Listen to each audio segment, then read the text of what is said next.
Okay, today I am going to be showing you how to make this jingle bell. And I am using a reclaimed clay out of my studio, but you can make it with just about any clay.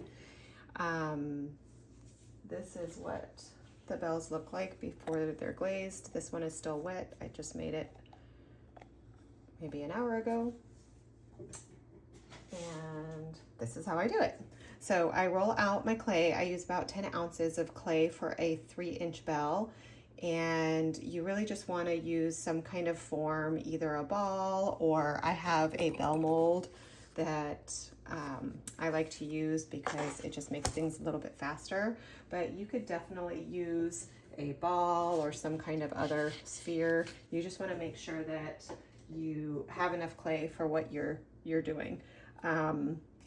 I'm doing a 3-inch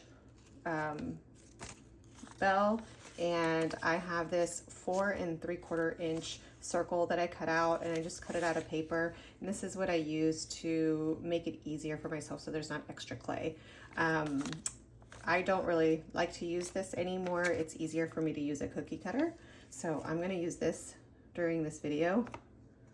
And I have my 10 ounces of clay rolled out to 1/8 of an inch thick. 10 ounces is just right for me to get 2 halves of my sphere.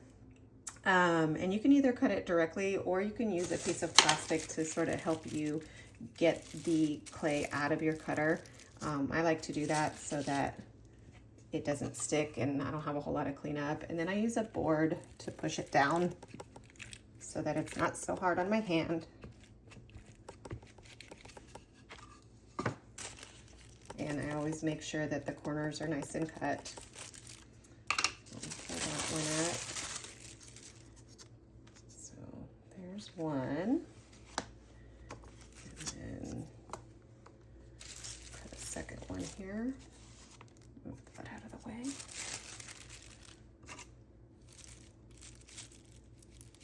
Yeah, this is just right. So if you don't roll it just right, you will kind of struggle. So you might want to use 12 ounces to begin with until you figured out what dimensions you need for your little cutout.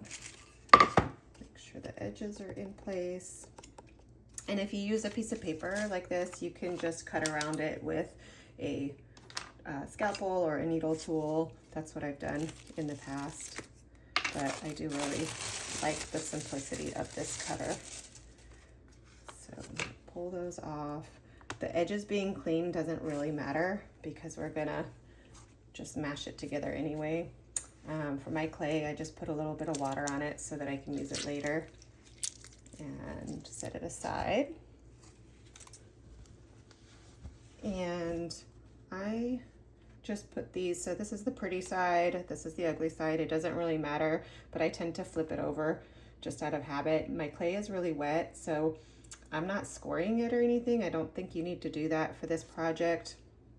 I know some people are going to come at me, but I just squeeze the wet clay together, and I'm just joining the sides in a way that will help me get more close to the half sphere shape. And I'm overlapping them all in the same direction so that when I'm smoothing later, I'm not trying to figure out which way I went.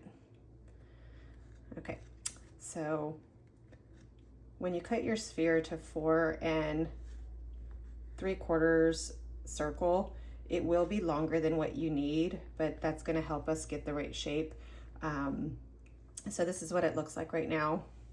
And with my mold, I have this little plunger that helps make the shape from both sides. And what I do is put the piece of clay on the plunger and first form it before I even put it in the mold. I also smooth out these seams, and this helps. I'm using a green, I don't know how to say this, XCIM rib. If this one feels too soft for you, you might use the red Mud Tools rib or even a metal rib. There's like the red one, might be a better tool for this job. And I'm not adding any water because I don't want to soften my clay any more than it already is soft, because we want these to be easy to handle while we're cutting the bell slits in there. So this can be rough. I'm just trying to smooth it a little bit.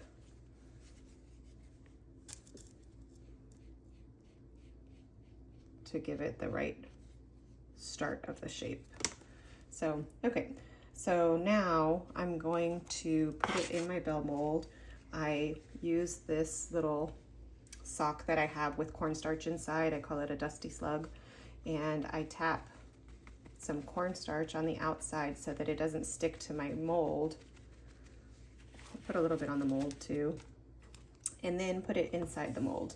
I usually tip the mold over to get it in there a little bit more straight. Sometimes when it falls, it doesn't quite go in the right spot. And then I use the plunger part to really push it in all the way. And because of the shape of my template and cookie cutter, I don't really have a whole lot of work to do with this. When I used to just put a ball of clay in there and try to squeeze it in, it would never be even. And it was a little difficult to push in because you'd need a lot of strength. And this makes it really easy. So now I'm gonna just take, I don't know why I wet my finger. Don't wet your finger, you don't need water. But I'm gonna just take my thumb or my finger and smooth out all of these seams. And because I did them all in one direction, I can just rotate and easily close those up. And this is probably an unnecessary step just because nobody's gonna see the inside, but I like to do it. Okay, so that's nice there. I'm gonna just double check with the plunger that we're nice and even. And now I'm gonna cut this excess off. And I do have the excess on purpose because it just feels hard to connect the seams all the way to the very edge.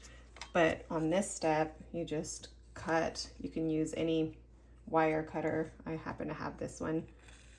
So I just rotate around while holding the wire cutter in one place, get that extra piece off and save it for future use. Get it wet, put it back in my pile. And now I have this nice little half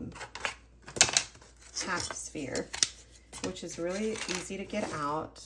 I'm gonna get my board and pull this out of the mold, set it down. I'm gonna try to put two on this board. I'm going to set it down and pull off one side, hold it down, pull off the other side, and then I don't really touch that until it's to a stiff leather hard stage so that I can join the two pieces together without it having a problem. So I'm going to just go ahead and work on the other one. On one of the halves, you'll want to stamp with your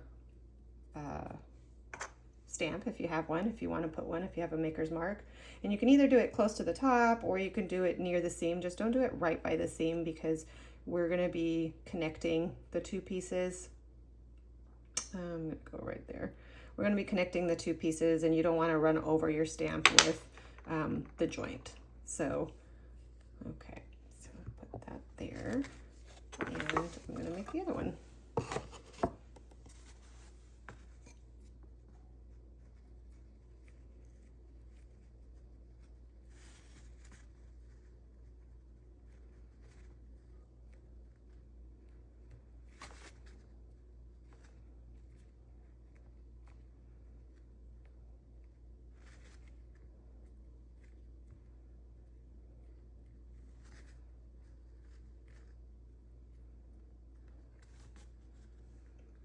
So if you feel like it's not really quite connected, you can also just use this opportunity to put it flat on the table and use your thumb to put the seams together.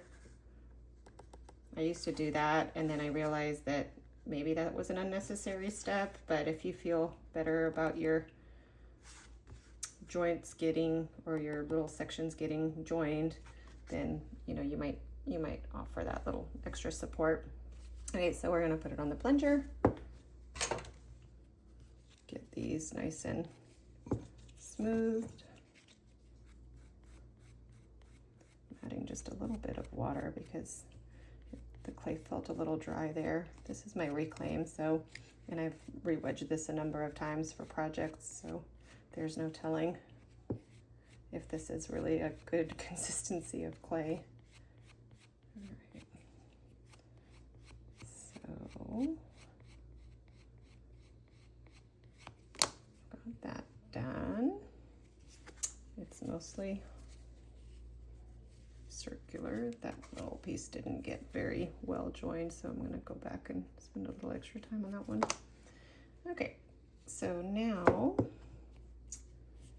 I'm going to put my mold back together. Oops. I actually have a different type of mold that my husband designed for me. That it's this one. This one is my 2 3/4 inch mold, but it has a little push thing on the bottom, so I'm planning on upgrading my 3-inch one at some point. I just kind of always forget about it. So, okay, so I'm going to use my dusty slug, get my little cornstarch in there, get the cornstarch on my sphere, put it in the mold, push it in with the little plunger. My plunger has a little pantyhose, like thick pantyhose or dress sock on it, and it's kind of loose so that you can easily stretch it out if needed to release. That's an important part of pantyhose. You don't want it to be super stretched out. So I'm gonna smooth out my inside, which I've already done a lot of before I put it in here on this one. And so see how like the edges are not really super joined? But it doesn't really matter because we're gonna cut that part off.